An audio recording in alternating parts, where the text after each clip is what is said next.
السلام علیکم ورحمۃ اللہ وبرکاتہ۔ الحمدللہ، اللہ تعالیٰ کے فضل و رحمت کے ساتھ آج ہم سورۃ اللیل کی آیہ نمبر 10 کی تفسیر دیکھیں گے۔ سٹارٹ کرتے ہیں۔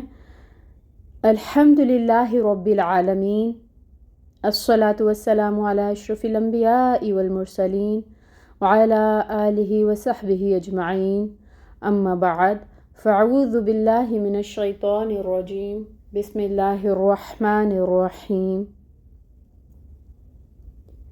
رب اشرح لی صدری ویسر لی امری واحلل عقدۃ من لسانی یفقہوا قولی، ربی زدنی علما، اللہم فقہنا فی الدین، آمین یا رب العالمین۔ آیہ نمبر 10۔ فَسَنُيَسِّرُهُ، بس ان قریب ہم آسانی دیں گے اس کو، لِلْعُسْرَىٰ، تنگی کے لیے، بس ہم ان قریب اسے تنگی کے راستے پر چلنے کی سہولت دیں گے۔ لِلْعُسْرَىٰ، تنگی کے لیے کہہ سکتے ہیں، گناہ کے لیے، مشکل کے لیے۔ اب تنگی کا راستہ کیا ہے؟ وہ راستہ جو فطرت کے خلاف ہے، جو رب کائنات کی مرضی کے خلاف ہے، وہ راستہ جہاں چلنے کے لیے انسان اپنی انرجیز کو نیگیٹو وے میں یوز کرتا ہے، گناہ کا راستہ۔ یہ تنگ بھی ہے اور مشکل بھی، لیکن جب انسان اللہ کی راہ میں خرچ نہیں کرتا، بے پرواہی کے ساتھ زندگی کو گزارتا ہے، غلط اور صحیح کی پہچان اور تمیز کیے بغیر زندگی گزارتا ہے، اور نیکی اور بھلائی کی بات کو رد کرتا ہے، تو پھر اللہ تعالیٰ بھی ایسے شخص کے لیے گناہ کرنے کو آسان کر دیتے ہیں۔ اللہ تعالیٰ ایسے شخص کو پھر تنگی کی طرف لے جائے گا اور وہ اس راستے پہ لڑکتا ہی چلا جائے گا۔ اصل چیز جو ہے وہ ہے انسان کا ارادہ، اس کی نیت، اس کی طلب، اس کی چاہت، اس کی خوشی۔ ایکچولی انسان خود اپنے لیے کیا چاہتا ہے، جس کی جیسی طلب ہوگی ویسی ہی اس کو توفیق ملے گی۔ ہر کسی کے لیے وہی راستہ آسان ہو جاتا ہے جس کے لیے وہ بنا ہوا ہوتا ہے۔ مطلب یہ ہے کہ جو جس راستے پر چلنا چاہے گا، اللہ تعالیٰ وہی راستہ اس کے لیے آسان کر دیں گے۔ اگر کوئی نیکی کے راستے پر چلنا چاہے گا تو شروع میں مشکل ہوگی، پھر وہی راستہ اللہ تعالیٰ اس کے لیے آسان کر دیں گے۔ نیکی کا کام کرنا جو ہے اس میں آپ کو اپنے نفس کے ساتھ لڑائی کرنی پڑتی ہے، اور یہ آسان نہیں ہے۔ ظاہر ہے بہت ساری چیزیں، آپ نماز کو ہی لے لیں، ہمیں اپنے آپ کو سم ٹائمز سمجھا کر اٹھانا پڑتا ہے کہ ہمیں نماز پڑھنی ہے، فرض ہے، اللہ کا حکم ہے۔ اپنے نفس کو بہت ساری جگہوں پہ ہمیں نیکی کے کام کرنے کے لیے دبانا پڑتا ہے، نفس کی بات کو اگنور کرنا پڑتا ہے، نفس کو مارنا پڑتا ہے۔ یہ چیز آسان نہیں ہے، اسی لیے کہا گیا کہ نیکی کے راستے پر شروع میں مشکل ہوگی، لیکن جب آپ اپنے نفس کو قابو کر لیں گے اور آپ اپنے نیکی کے راستے میں آنے والی جو بھی مشکلات ہیں، ہرڈلز ہیں، ان کو کراس کریں گے، اللہ تعالیٰ آپ کی نیت اور ارادہ اور آپ کی طلب کے مطابق پھر آپ کے لیے اس راستے کو بھی آسان کر دیں گے۔ Same is the case with other scenario, کہ جب انسان گناہ کے راستے پر چلنا چاہے گا تو اسے پہلے مشکل پیش آئے گی، لیکن پھر اللہ تعالیٰ اس کے لیے اس راستے پر چلنا آسان کر دیں گے۔ اب دیکھیں، جب انسان شروع میں گناہ کرتا ہے نا، تو اس کا ضمیر بھی اس کو ملامت کرتا ہے، لوگ بھی اس کو برا بھلا کہیں گے، لیکن جب انسان ڈٹرمینیشن کے ساتھ اس برے راستے کو ہی کنٹینیو کیے رکھتا ہے، تو پھر یوں ہوتا ہے کہ اس کا ضمیر جو ہے وہ اس کو ملامت کرنا بند کر دیتا ہے، اور لوگ بھی دیکھتے ہیں کہ یہ شخص باز نہیں آ رہا، اس کو سمجھا رہے ہیں لیکن یہ مسلسل اسی طرح سے اپنی حرکات کو جاری رکھے ہوئے ہے اور یہ اس برے عمل سے باز نہیں آ رہا، تو پھر لوگ بھی سم ٹائمز اس معاملے میں خاموشی اختیار کر لیتے ہیں۔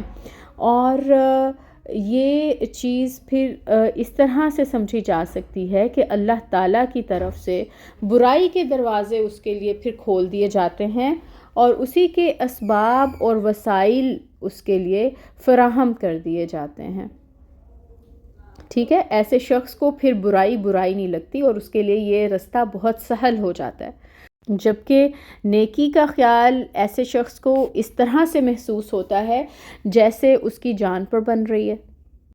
اسی سچویشن کو قرآن مجید میں سورہ الانعام 125 آیہ مبارکہ میں ایسے بیان کیا گیا ہے کہ جس شخص کو اللہ تعالیٰ ہدایت دینا چاہے اس کا سینہ اسلام کے لیے کھول دیتا ہے، اور جسے گمراہ کرنا چاہے اس کے سینہ میں اتنی گھٹن پیدا کر دیتا ہے جیسے وہ بڑی دقت کے ساتھ بلندی کی طرف چڑھ رہا ہو.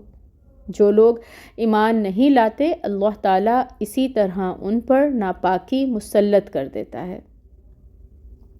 تو ہمیں یہ بات سمجھ آئی اس آیہ مبارکہ سے کہ جو شخص برائی کے راستے پر چلنے کے لیے قدم اٹھا لیتا ہے، ارادہ کر لیتا ہے، اس کی نیت ایسی ہوتی ہے، تو پھر اللہ تعالیٰ بھی بھلائی کے راستے پر چلنے کی توفیق اس سے سلب کر لیتے ہیں.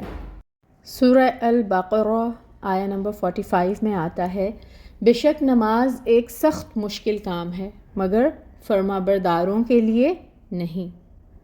پھر سورہ توبہ 54 میں آتا ہے منافقین کے بارے میں کہ وہ نماز کی طرف آتے ہیں تو کسمساتے ہوئے آتے ہیں اور راہ خدا میں خرچ کرتے بھی ہیں تو بادل ناخواستہ خرچ کرتے ہیں.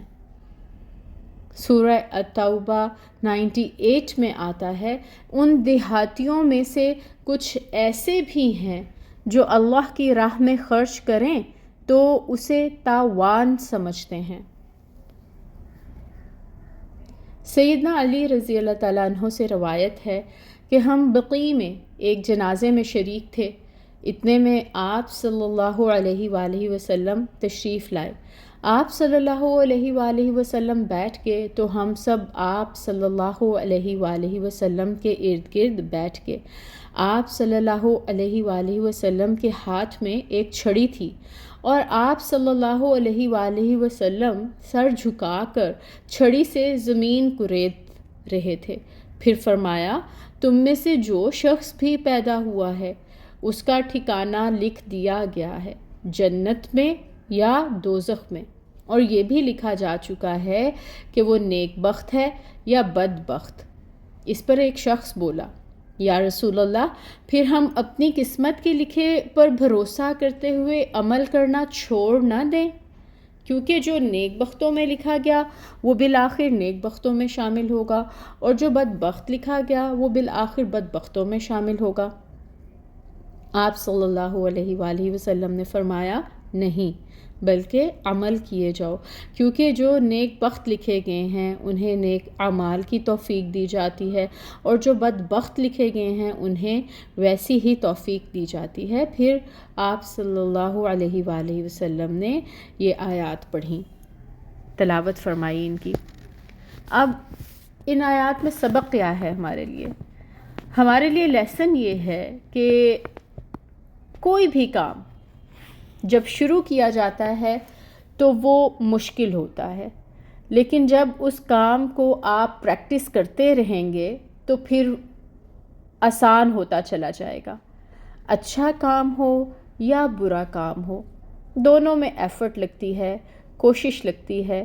اب ضرورت اس بات کی ہے کہ کسی بھی کام کے شروع کرنے سے پہلے اس کا انجام کیا ہوگا، اس کا اینڈ رزلٹ کیا ہوگا، اس پر فوکس کیا جائے، اس پر نظر رکھی جائے. کسی بھی راستے پر چلنے سے پہلے ہمیں یہ دیکھ لینا چاہیے کہ ڈیسٹینیشن کیا ہے، اس کی منزل کیا ہے، یہ جائے گا کس طرف، ہمیں پہنچائے گا کہاں پر. حدیث میں آتا ہے کہ جب انسان صبح کو اٹھتا ہے نا تو اپنے نفس کو تجارت پر لگا دیتا ہے، یعنی ہر شخص اپنے ساتھ بزنس کر رہا ہوتا ہے. کس طرح سے کہ ہر شخص اپنے آپ کو بیچ رہا ہوتا ہے. کوئی اس تجارت میں کامیاب ہوتا ہے اور اپنے آپ کو عذاب آخرت سے آزاد کرا لیتا ہے، اور کوئی ایسا بھی ہوتا ہے کہ اس کی محنت، سعی اور عمل اس کی ہلاکت کا سبب بن جاتی ہے۔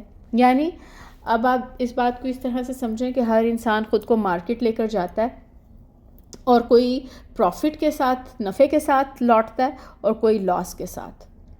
اب دیکھیں کہ اس بات کی مزید وضاحت میں ہم یہ دیکھ سکتے ہیں کہ اللہ تعالیٰ نے ہمیں کتنی ڈھیر ساری نعمتوں سے نوازا ہے کہ ہم حق ادا نہیں کر سکتے شکر کرنے کا۔ اور ابھی ہم صرف اگر اپنی جسم کو لیں تو اس میں جو ڈیفرنٹ آرگنز اللہ تعالیٰ نے ہمیں دے دیے ہیں، جن کو ہم مسلسل یوز کر رہے ہیں، اور ہم شکر اس طریقے سے ادا نہیں کر پاتے ان نعمتوں کا۔ آنکھیں ہیں، کان ہیں، ہاتھ ہیں، پاؤں ہیں، اگر ہم ان سے ٹھیک کام نہیں لیں گے نا تو پھر ہم نے گھاٹے کا سودا کیا، مطلب اپنی قیمت صحیح نہیں لگائی۔ اب آنکھوں سے اگر اچھا پڑھیں گے، اچھا دیکھیں گے، غور و فکر کر کے، قرآن پڑھ کر ہم کیا کر سکتے ہیں؟ اچھی کمائی۔ لیکن اگر ہم ان آنکھوں کا استعمال صحیح نہیں کرتے، موویز دیکھتے ہیں، ڈراماز دیکھتے ہیں، بری چیزیں دیکھتے ہیں، سوشل میڈیا پہ مختلف چیزوں کو دیکھتے ہیں ایسی جو کہ نہیں ہمیں دیکھنی چاہیے، تو پھر یہ آنکھوں کا پازیٹیو یوز نہیں ہے۔ اسی طرح کانوں کا کیا یوز کر رہے ہیں ہم ان سے کوئی اچھی بات سن رہے ہیں، کلام اللہ سن رہے ہیں، یا پھر ہم اس سے میوزک سن رہے ہیں؟ زبان سے اچھا بول رہے ہیں، میٹھا بول رہے ہیں، یا زبان سے کڑوا بول رہے ہیں؟ قدم ہمارے کس رستے پہ چل رہے ہیں؟ وہ بھلائی کی طرف رستہ جاتا ہے یا وہ برائی کی طرف رستہ جاتا ہے جس پہ ہم اپنے قدم اٹھا رہے ہیں؟ ٹھیک ہے، تو اس طرح سے ہم اپنے آپ کو چیک کر سکتے ہیں کہ ہم اپنے ہر عضو کو کس طرح سے اللہ تعالیٰ کی اطاعت میں لگا رہے ہیں یا نافرمانی میں استعمال کر رہے ہیں۔ تو اللہ تعالیٰ نے ہمیں جو کچھ بھی دیا ہے، ان نعمتوں سے ہم نے کیا کام لینا ہے، اس کا ڈیسیژن ہمارا اپنا ہے، اور یہ ڈیسیژن لینا آسان ہو جاتا ہے اگر ہم سفر شروع کرنے سے پہلے اس کے رزلٹ پر نظر رکھیں۔ تو ہمیں انجام کو سامنے رکھنا ہے کوئی بھی کام کرتے ہوئے، کہ جو بھی کام ہم کر رہے ہیں اس کا اینڈ رزلٹ کیا ہوگا۔ زندگی اللہ تعالیٰ کی نعمت ہے، اسے ہم داؤ پر نہیں لگا سکتے۔ ہم چانس نہیں لے سکتے کہ اب نہیں تو نیکسٹ ٹائم، اگر اب لاس ارن کر لیا تو کوئی بات نہیں، پھر نیکسٹ لائف میں ہم نفع کما لیں گے، اس کو پازیٹیو یوز میں لے آئیں گے۔ جہنم کما لی اگر انسان نے تو پھر دنیا کا کتنا ہی مال و دولت اس کے ہاتھ میں ہو، خسارہ ہی خسارہ ہے۔ اللہ تعالیٰ ہمیں محفوظ فرمائیں اس خسارے سے، اور اس آیت میں بیان کردہ وعید سے اللہ تعالیٰ ہمیں محفوظ فرمائیں، اور ان لوگوں میں ہمیں شامل فرمائیں جنہیں اللہ تعالیٰ آسان راستے کی طرف، نیکی کے راستے کی طرف، بھلائی کے راستے کی طرف سہولت دیتے ہیں اور توفیق عطا فرماتے ہیں۔ آمین یا رب العالمین۔ سبحانک اللہم و بحمدک، اشہد ان لا الہ الا انت، استغفرک و اتوب الیک۔ السلام علیکم ورحمۃ اللہ وبرکاتہ۔